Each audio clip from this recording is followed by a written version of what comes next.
Nous devons collecter tous les obus qui ne sont pas brisés, explique Natacha Peral, 40 ans, qui participe pour la première fois à cette initiative. Nous avons trouvé moules, des huîtres, obus, au moins 6 espèces différentes. C'est une grande activité malgré le temps, sourit-elle. Pour cette 6e édition, Natacha et ses enfants tirent une grande spirale dans le sable. Armés seaux en plastique, ils collectent coquilles qui se trouvent à l'intérieur de leurs dessins avant les amener à la plage, où ils sont soigneusement triés par des bénévoles, puis comptés et enregistrés par espèces.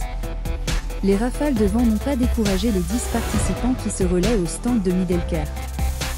Laurence Virolet, 41 ans, est venue avec ses 3 enfants. Nous avons beaucoup appris nettoyer plage. C'est important pour les enfants voir l'évolution de la biodiversité et faire prendre conscience des faits climatiques.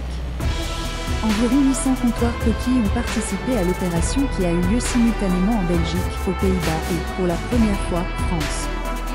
Espèces exotiques au total, quelques 38 000 obus ont été comptés, presque le même nombre qu'en 2022.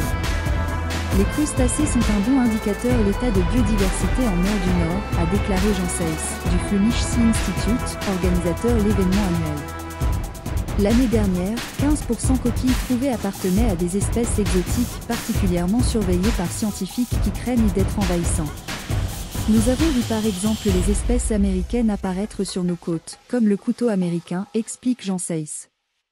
Au bord de la plage de Joris Ouz, 75 ans, offre aux participants d'observer les mollusques au microscope et d'apprendre à distinguer leurs particularités.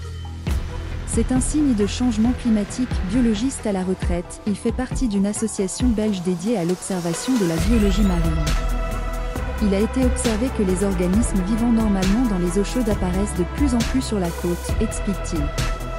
Pour lui, c'est un signe du changement climatique.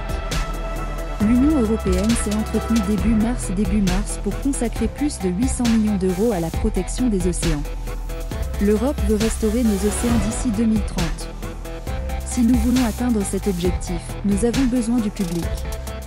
Et ce type d'initiative permet de sensibiliser à ces problèmes, commente Jean Seyss.